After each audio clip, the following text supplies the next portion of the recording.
Hi everyone, this is Nick and this is the TBT Hobby Channel.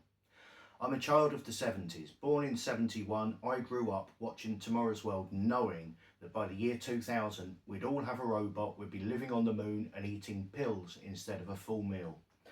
None of that has come to pass, but the 70s did give us Big Trak. It's a battle tank. Let's face it, there's no other word for it. It's a futuristic space battle tank that is just gonna do awesome things that I don't know if you're the same age as me, but if you are, the adverts, it terrified dogs. Parents found it astounding and shocking. You could get a trailer for it that you could program to tip and all kinds of exciting, wonderful things. Considering that it is over 40 years old, nearly 50 years old now, what it could do is actually quite amazing. So while clearing out the toy cupboard for this channel, I found mine and I thought, well, let's see if we can wake him up and get it working.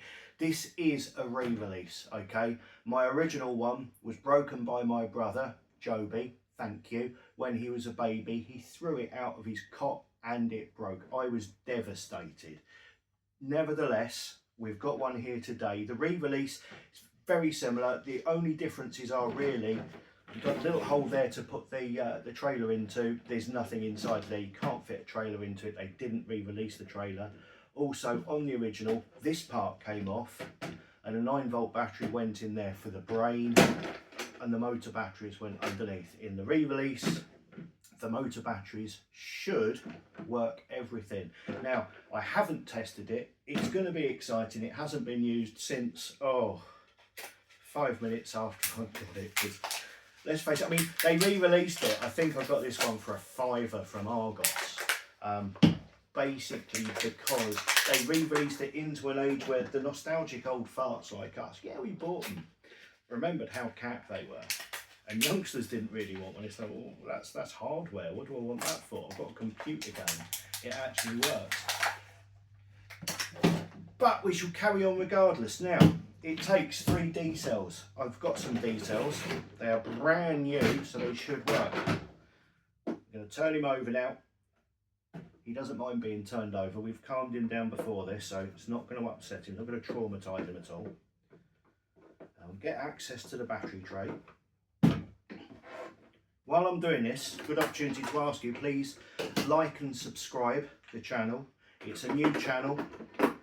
I would like to do much more of this, much more playing with toys. So if I can get enough subscribers to justify it, am I able to carry on buying new toys, playing with toys online? Living the dream really, isn't it? Right, so that's the batteries in. We've got a note on the bottom here actually, important. Malfunction may occur when power in the batteries are running low. Please replace with brand new batteries. Okie dokie.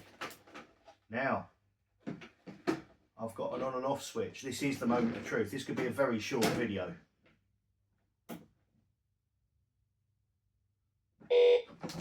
Wow, it farted. That's a good sign.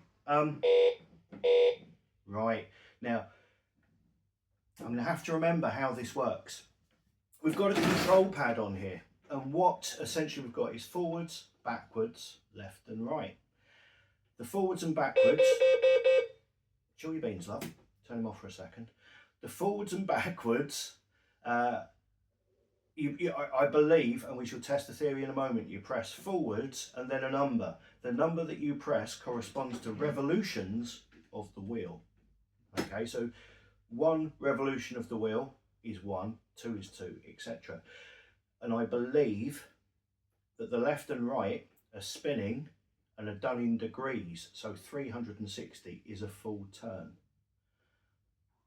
We're going to find out. Let's have a little look and see. We're gonna suck it and see. So forward, 1, go. Wow, it worked. Let's want to do something else. So I'm just going to bring him back again. I remember that noise.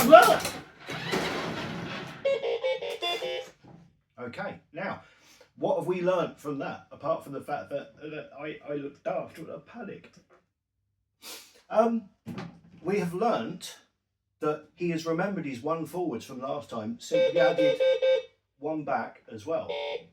So I'm going to press the clear button, then go, and nothing happens. So forwards 1, backwards 1, and go should bring him straight back.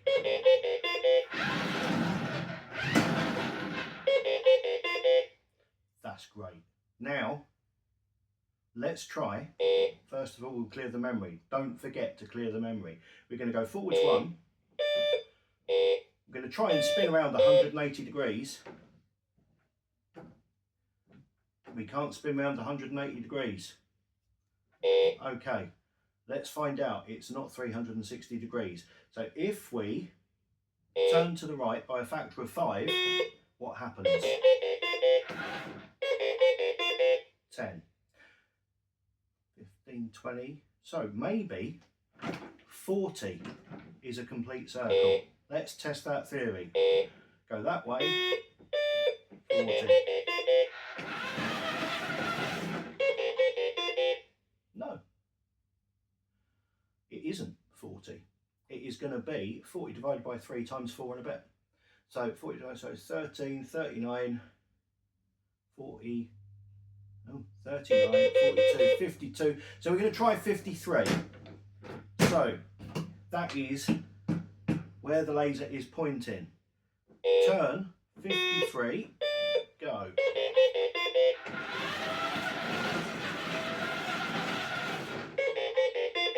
Who can spot the deliberate mistake there? That's right, I didn't clear the first one first, so it did 2 commands. This is a learning curve. In fact, this is educational. I should get a grant for this. I'm going to speak to somebody, see if I can get a grant for this. It said 53.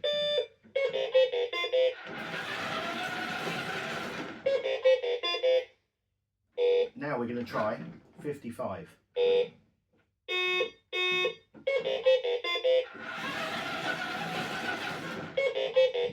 So there we have it. 55 is a complete circle, which probably has to do with something of the algorithms of pi in a low gravity field. Not completely sure. Let's turn him off for a moment. One of the greatest things of playing with these back in the 70s was the sense of achievement you got if you actually got the darn thing to do what you wanted in the first place. Sending it across the room, avoiding the obstacles like the coffee table. We all had coffee tables. Coffee tables, the chair, the dog, into the kitchen to terrify your mother. It could take you maybe 1, possibly even 2 weeks to get the programming right to achieve that. And by the time you'd done that, the dog had moved. You'd sold the coffee table and your mum had actually gone shopping for some pot noodles. So let's try something. Oh, the terrifying noise. Let's have a look at the terrifying noise. Oh, and another thing. This is the re-release I got. My original one I had an intermediary, a tweeny Big Trak as well, where I would have been in the early 20s. Me and my friend Gary, we went on a charity shop challenge. We used to do it regularly because we lived in rural Kent. There's bugger all else to do, so we'd go looking in charity shops and we'd have a challenge of, you know, find a game to play that evening, old board games and things like that. And we found the Big Trak, and all we basically used it for was passing an ashtray between ourselves. I had a flat at the time, a little bedsit flat, and we were just watching CAC on TV, sending an ashtray to each other, cans of beer and stuff like that. It was a great evening that I remember fondly. So I'm just going to terrify you now. Get ready for this. This was one of the selling points. Do you see that? You get the noise and a flashing light. It's how the dog didn't run away, I just don't know. Right, one last thing we're going to try with this. We're going to go complex. I'm going to try and send it down the table, turn around, fire at you, come back, turn around again, and come back to me. So we are only talking travelling 5 foot total and 180 degree turn, which 180 degree turn is 27.5, obviously. Now, It may fall off the table. It may not. We shall see. Get ready. Programming mode engaged. We're going to go forwards 2. We'll make it 2. Then we're going to turn round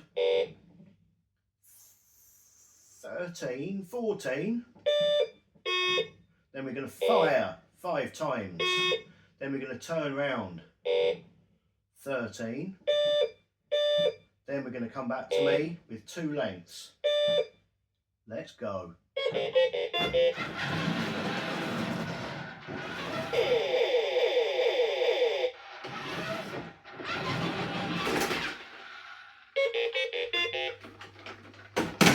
I'm sure you'll agree, this is a truly awesome toy from the 70s that was way ahead of its time, and if you haven't got one, get down the charity shop now because there's bound to be a few on the shelves. Thank you very much for watching. Please like and subscribe, and I'll see you all again at playtime.